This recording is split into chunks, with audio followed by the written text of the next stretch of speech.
Ilan taon na na bukas? 51. 51. Still alive and giving. Going strong. Di ba? Dahil na ngayon, nag-giving sa pagkakas ng Diyos. So sige po, hindi na po tayo magtatagal. Buksan po natin ating mga Bible. Kunin natin dito sa book of Hosea chapter 4.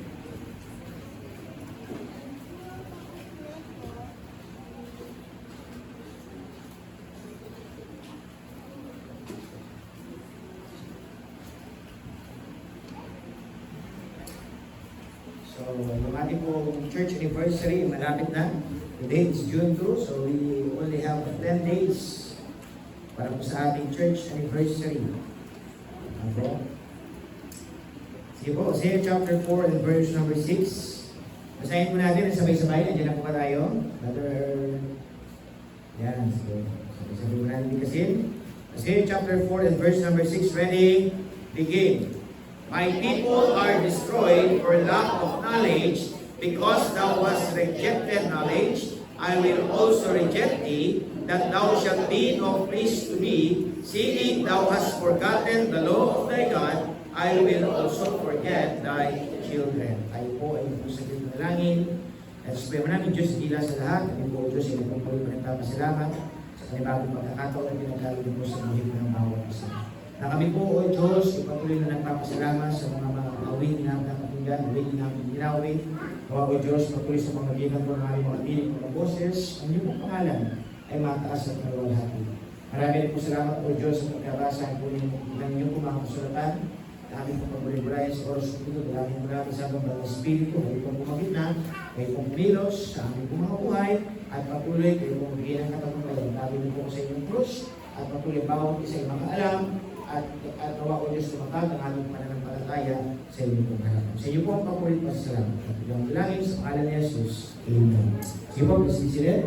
So once again po, tayo nagpapasalamat sa pagpapalagi po ay nagkasama-sama nagkatipon para sa isang layo ng tayo po lahat ng maglingkod sa ating Panginoon Diyos.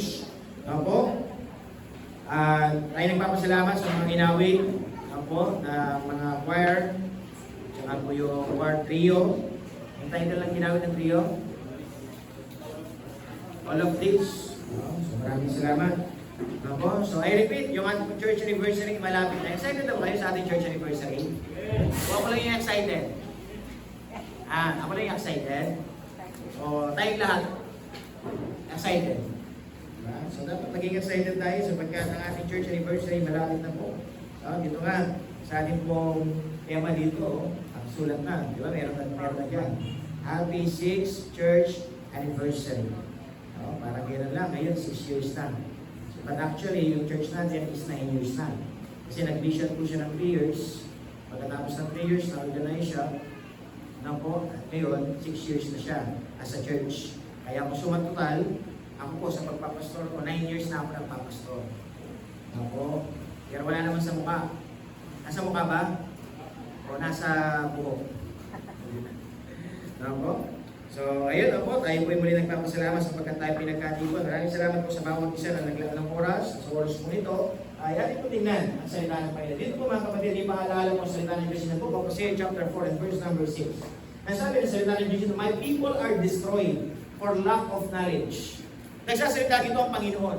Sinasabihin niya yung mga tao. Nagsasabi niya, maraming mga tao nasisira.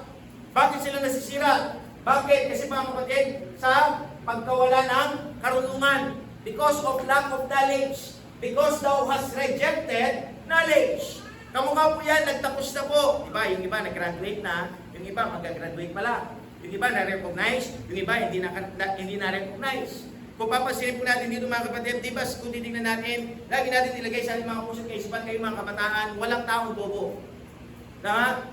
Minsan yung tao kasi pinipili niya maging marunong. Kaya ang ginagawa niya, nagre-review siya, nakikinig siya, nag-aaral na mabuti kasi bagay, pinipili niya maging marunong. Pero kapag pinili mo ikaw, sabi natin, hindi mo alam yan, wala akong alam. Hindi maganda, hindi ako marunong. Anong gagawin? Magre-review ka pa ba? Na. Diba? Kaya nga, Jimmy, kung titignan natin dito, sabi niya, because thou hast rejected knowledge. Karamihan ng mga tao hindi natututo. Karamihan ng mga tao hindi nag-grow. Karamihan ng mga tao, mga kapatid, hindi nag-excel ang kanilang buhay. Why? Because they rejected knowledge. Yung bang ayaw nilang pakinggan. ang karunungan na nagmumula sa salita ng Diyos. Karamihan ng mga tao, pilit nilang sabihin natin na ine-embrace yung maling prinsipyo, maling pamumuhay. Naririnig na nila ang salita ng Diyos, and yet, sinasabi nila, hindi. Diba? Maraming mga tao, alam nyo ba, nakakalungkot pagdating sa salita ng Diyos, lagi nila sinasabi, ay hindi, mali yan. Ang Diyos na nga nagsabi. Diba? Kaya nga sabi ng Diyos, mga kapatid, maraming taong nasisira, maraming taong napapaliwala ang kanilang buhay, maraming taong bumabagsak. Why? Dahil maraming tao, hindi nila tinatanggap ang karunungan na nagmumula sa salita ng Diyos. Namo, kaya sabi ng salita ng Diyos, I will also reject thee. Thou shalt be no priest to me, seeing thou hast forgotten the law of thy God. Could you imagine, ano sabi dyan? Kinalimutan mo ang kautusan ng salita ng Diyos. Ano sabi ng Panginoon? Dahil kinalimutan mo ang kanyang salita, I will also forget thy children. Sige, ayaw mo na maglingkod, ayaw mo na makinig, ayaw mo na sumunod, sige, puputulin ko na yung blessing. Diba? Alam niyo ba mga kapatid, kayo mga tumatanda na, di ba tayo, alam niyo ba sa totoo lang, ang paglilingkod sa Diyos para mga ano yung bang yung buhay tao, yung sabi natin buhay spiritual o sabi natin buhay ng isang mananampalataya, yung bang magpasalamat tayo kasi may nauna Nakaranas na ba kayo, yung mga men? Si Lolo Lito. Po, sa Bukirin. Di ba sa Bukirin, kapag ikaw ang unang dumaan, maraming sabihin natin yung mga talahib. Pero kapag may nauna ng dumaan, di ba? Ano gagawin? Gagawa na ng tinatawag na daan Tama ba? Yung pag yung mga talahib, kumbaga sa aapakan na Tama? Una ikaw, masusugatan. Kasi ikaw yung nauna Pero ang gagawin mo, pagkamat mahirap, masusugatan ka. Pero hahawiin mo na yung daan. Tama ba? Nilinisin mo yung dadaan. Why? For the next generation. Sa mga susunod na dadaan. Ito po yung sinasabi ng salita ng Diyos. Maraming mga tao, ayaw nila sabihin natin hawiin yung daan ng kanilang mga anak. Na sila'y maging patotoo sa kanilang paglilingkod. Maging magandang ihemplo na sila'y pupunta ng simbahan. Nasabi ng Diyos, sige, ayaw mo na maglingkod, gusto mo nang muminto. Sige, yung pagpapala na ilalaan mo para sa iyong anak, hindi na may ibibigay. Alam niyo nga mga kapatid, like yung sinasabi sa inyo, ang buhay ko ng isang tao is a process of sowing and reaping. Nagtatanim, may aani. Tama ko ba? Alam niyo ba bakit ako umaani? Bakit ako sabihin natin umaani sa araw na ito? Kasi bakit? Meron kasi nagtanim. Sino nagtanim? Yung magulang ko. Meron akong tatay na naglingkod sa Diyos. Meron akong tatay na nagturo sa amin ano ba ang paglilingkod sa Panginoon. Ano ba yung word na sacrifice? Ano ba yung kailangan natin gawin? Ano ba yung ministry? Na bagamat wala na siya, pero dahil siya nagtanim, sino yung umani? Mga anak. Tama ko ba? Kaya alam niyo po ba mga kapatid, huwag tayong maging, sabihin natin manlupaypay sa ating paglilingkod. Yes, hindi mo maranasan, hindi mo mamaani ngayon, pero ang importante na kapag tanim ka, ang importante na kapag simula ka, ang importante mga kapatid, nandito ka ngayon sa tamang tahakin na patungo sa Panginoon. Na ang kailangan lang natin gawin, patuloy natin pakinggan ang salita ng Diyos. Inuulit po, paalala ng salita ng Diyos. My people are destroyed for lack of knowledge. Gusto niyo ba? Ito tanong. Gusto niyo ba ang buhay niyo masira? Kasi bakit mga kapatid? Ito yung warning ng salita ng Diyos. Warning na nga ng Panginoon ito. Sabi ng Panginoon, ito na. Maraming tao nasira ang kanilang buhay. Bakit? Kasi hindi nila pinakinggan ang salita ng Diyos. Ayaw nilang tanggapin. Nire-reject. Nilalabanan. Diba? Pwede mo ba turuan yung hindi tinatanggap yung sinasabi mo? Nakakapag-uusap na ba kayo ng gano'n? Yung bang tinuturuan mo, pero diba? Hindi mo matuturuan yun Tama ba? Hindi matuturuan. Bakit? Kasi nga hindi niya tinatanggap ang salita. Hindi niya tinatanggap ang pagturo. Hindi niya tinatanggap mga kapatid yung concern. Kaya ang sabi ng Diyos mga kapatid, dapat sa buhay po natin, ang kailangan natin gawin, tanggapin ang salita ng Diyos. But sad to say, alam niyo ba sa aming 9 years na aming paglilingkod? 9 years na kami nagsimula, naglingkod. Ngayon, magsi 6 years na sa church. Sabi nga sa inyo, sa loob ng 9 years, ako tinitingnan ko yung mga pictures. Kasi minsan nagkakaroon na rin ng memory gap Pero pag nakita mo yung mga pictures, yun yung evidence. Di ba? Ay, nakasama ko pala to. Ay, oo nga, napasyalan ko ito. Ay, oo nga. Di ba? Dati close kami nito eh. Pero bakit ngayon hindi na? Di ba? Dati lagi kami nag-uusap. Nagbabatian. Pero ngayon, pag nagkita kami, hindi na nagpapansinan. Kasi bakit? Umiiwas na yung isa. Di ba? Kaya mga kapatid, pansinin po natin dito. What will happen if I quit serving the Lord? Many people nowadays, many Christians nowadays, they are quitting in serving the Lord. Umihinto sila sa kanilang paglilingkod. Umaayaw sila. Mga kapatid, umaalis sila doon sa lugar na nilagay sila ng Panginoon. Alam niyo ba anong mangyayari sa atin? This is the message. What will happen if I quit serving the Lord? Warning. Amen ba? Warning. What will happen kung ikaw ay hito sa iyong paglilingkod? What will happen if I quit praying? What will happen if I quit serving the Lord? What will happen if I quit worshiping the Lord in my life? What will happen? Point number 1. Alam niyo ba, kung mangyayari kapag kayo ito sa iyong paglilingkod, the devil will be happy for you. Pastor, bakit magiging masaya si Satanas? Bakit magiging masaya si devil? Kasi bakit? Di ba si devil kalaban ng Diyos? Si Satanas, mga kapatid, ito po ang kanyang layunin. Maraming mga tao ay hindi maglingkod sa Diyos. Kaya alam niyo po ba, kapag kayo huminto sa iyong paglilingkod, ang unang matutuwa si Satanas. Ang sabi si Satanas, sabi ko na sa iyo eh. Di ba? Matutuwa si Satanas sa iyo, sabi niya, di ba? Sabi ko na sa iyo, una ka lang eh. Di ba? Sabi ko na sa iyo, hihinto ka din eh. Sabi ko na sa iyo, pakitang tao ka lang eh. Di ba? Alam niyo ba si Satanas, ganun siya. Pagtatawanan ka, bakit? Huminto ka eh. Huminto ka sa iyong paglilingkod. Sabi ni Satanas, sabi ko na nga ba, tama ako eh. Alam niyo ba si Satanas? Si Satanas, mga kapatid, nagkikipag-bargain siya sa Panginoon. Kung babasahin natin the book of Job. Nga, basahin natin. Job chapter 2. Opo, may instance po dito in the life of Job. Opo. Nasabi dito mga kapatid in verse number 6, Job chapter 1 and verse number 6. Now, when there was a day, the sons of God came to present themselves before the Lord, and Satan came also among them. So ngayon may punto mga kapatid, na dumating po yung punto na yung mga anak ng Diyos, ipipresent nila kanila sarili. So ngayon si Satanas, nandun siya, alam niyo ba si Satanas, epal kasi siya eh. Laging sumisingit.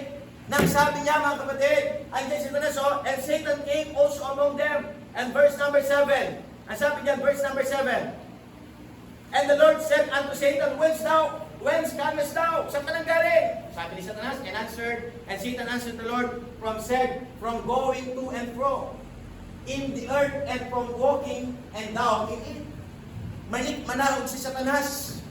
Alam niyo ba si Satanas? Si Satanas lagi nagsusumbong eh. Tingnan mo Panginoon, ito. Sabi niya, anak mo to eh. Sabi niya, ito maglilingkod sa iyo eh. Pero tingnan mo Panginoon, hindi man pala siya. Naglilingkod lang siya, bakit? Kasi dahil kay sister.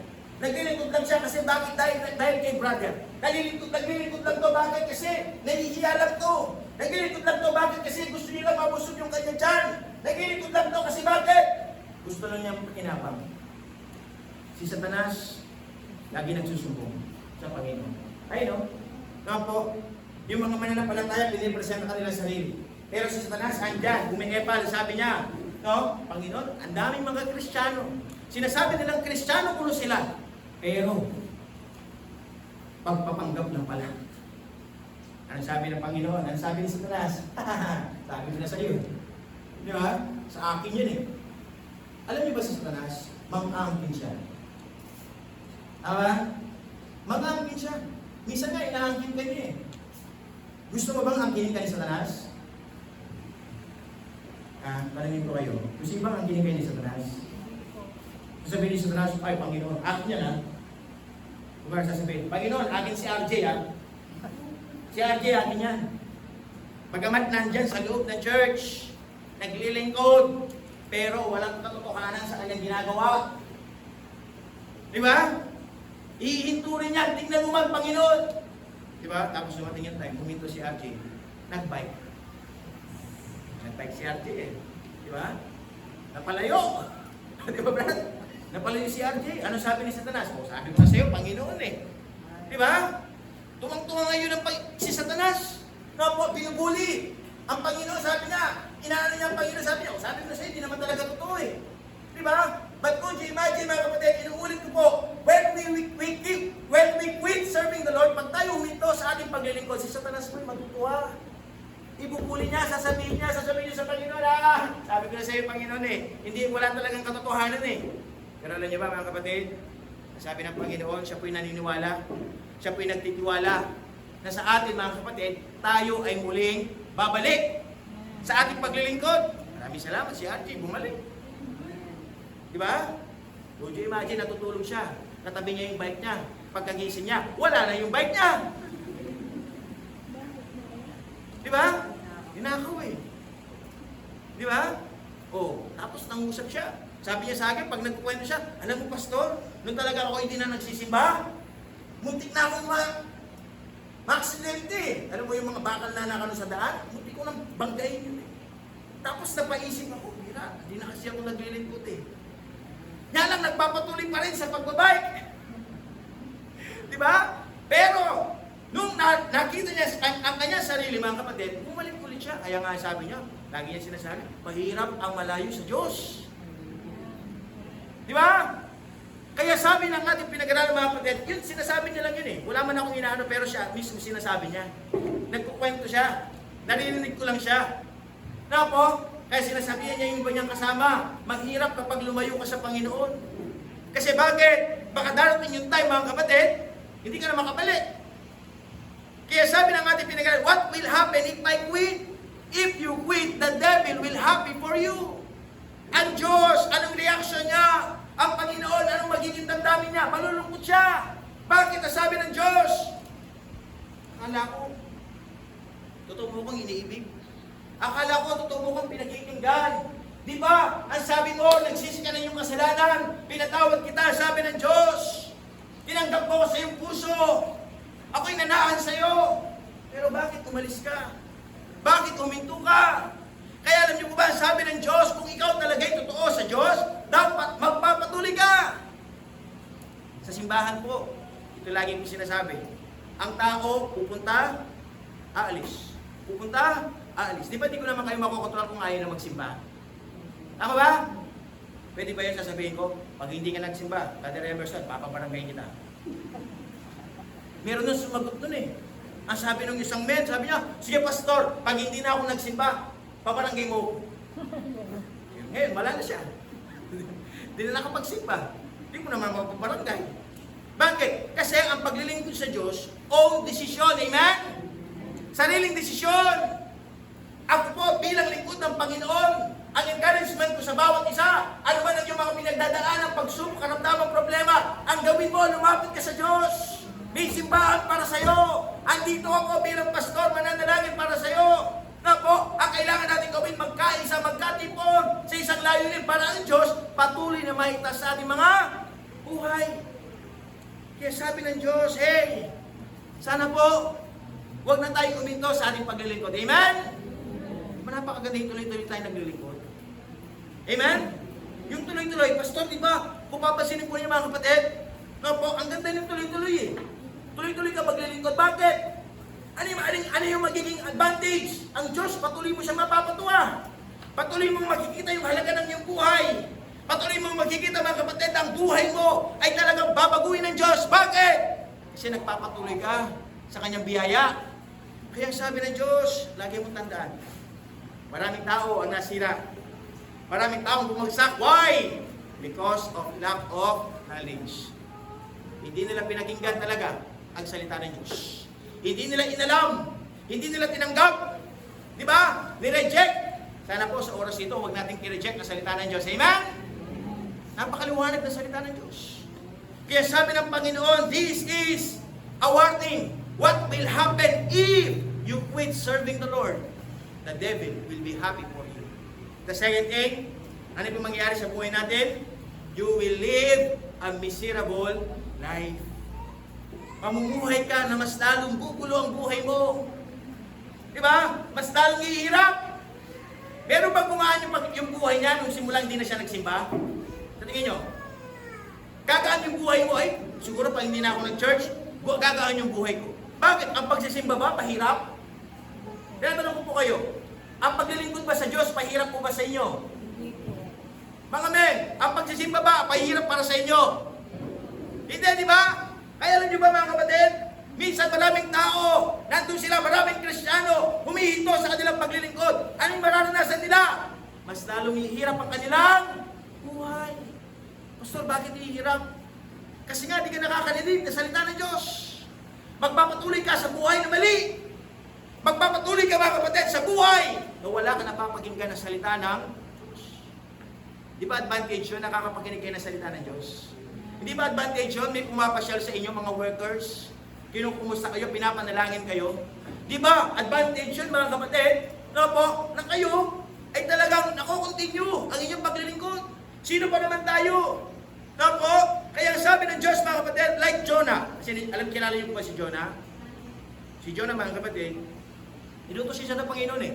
Ang sabi ng Panginoon sa kanya, Jonah, pumunta ka doon sa lugar ng Nineveh. Mangaral ka doon. Na po, mangaral ka. Sabihin mo nga isalita doon sa lugar ng Nineveh.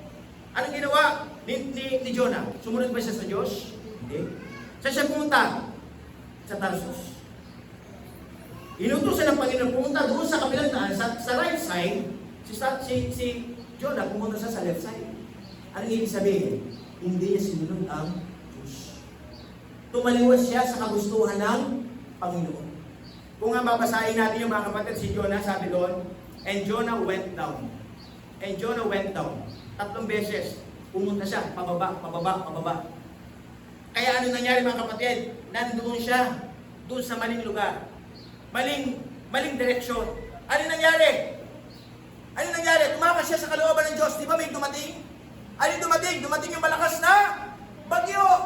Malakas na hangin. Bakit? Kasi nangusap ng Diyos sa buhay ni Jonah. Anong nangyari mga kapatid? Alam niyo ba? Kapag kayo umalis sa inyong paglilingkod, hindi lang ikaw ang magiging miserable ang iyong buhay. Makakadamay ka pa. Tama ba? Pansinin niyo po si Jonah. Siya lamang yung tumaliwas sa kagustuhan ng Panginoon. Pero anong nangyari? Nadamay pati yung kasama niya doon sa barko. Di ba? Anong ginawa mga kapatid? Yung mga mariners. No? Okay, yung mic natin, Brad. Ba't ko lang charge? Pangatlo na to, ha? Napapaus kasi ako eh. Kaya bumamay muna ako, ha? Baka wala akong boses pala mamaya. Sa Malabon. No? So, inuulit ko mga kapatid. Bakit? Ano nangyari sa buhay ni Jonah? Napo, sumakay siya doon sa may barko. Kasi dalawa yung barko eh. Yung isang barko papuntang Nineveh. Pero sinadya ni Jonah papuntang Tarsus. May mga kasama siya doon. May mga dalang pasalubong. May mga dalang mahalagang kagamitan. Pero alam niyo ba, dahil nakaranas sila ng matinding lakas ng bagyo, malakas na hangin, no po, para hindi tumaob ang kanilang bangka, inihagis. No po, inihagis yung mga laman. No? Inihagis kasi bakit? Between life and death. No po, tapos hindi pa rin kumakalma. Tapos nagsalita yung isa. Sige, siguro galit ang Panginoon sa atin. Galit ang Panginoon sa atin kaya nangungusap. Sige, baka meron isa sa atin may kasalanan. Di ba? So ngayon, si Jonah. Si Jonah mga kapatid, tulog pa eh. Ginising pa nga siya eh. Kasi alam niya siya may change sa larit eh. Di ba? Siya yung umalis. Siya yung tumaliwas. Siya yung hindi sumunod. So anong sagot niya? Nagpalabunutan pa sila eh. Pero anong sagot ni Jonah? No po, siya talaga yung makasalanan. Siya talaga ang tumaliwas. O sige, gawin ninyo, iagis nyo na lang ako. Di ba? Iniagis siya. Kasi talaga ako may kasalanan dyan eh. Alam niyo ba, nung pagkahagis kay Jonah, ano nangyari sa kanya? Di ba? Yung malaking isda, yung dilis pa yun. Di ba? O, may malaking isda, yung balyene eh. Di ba? Nilunok si Jonah. Nilunok. Pagkalunok niya, alam niyo ba yung tubig? Yung bagyo, yung malakas na hangin,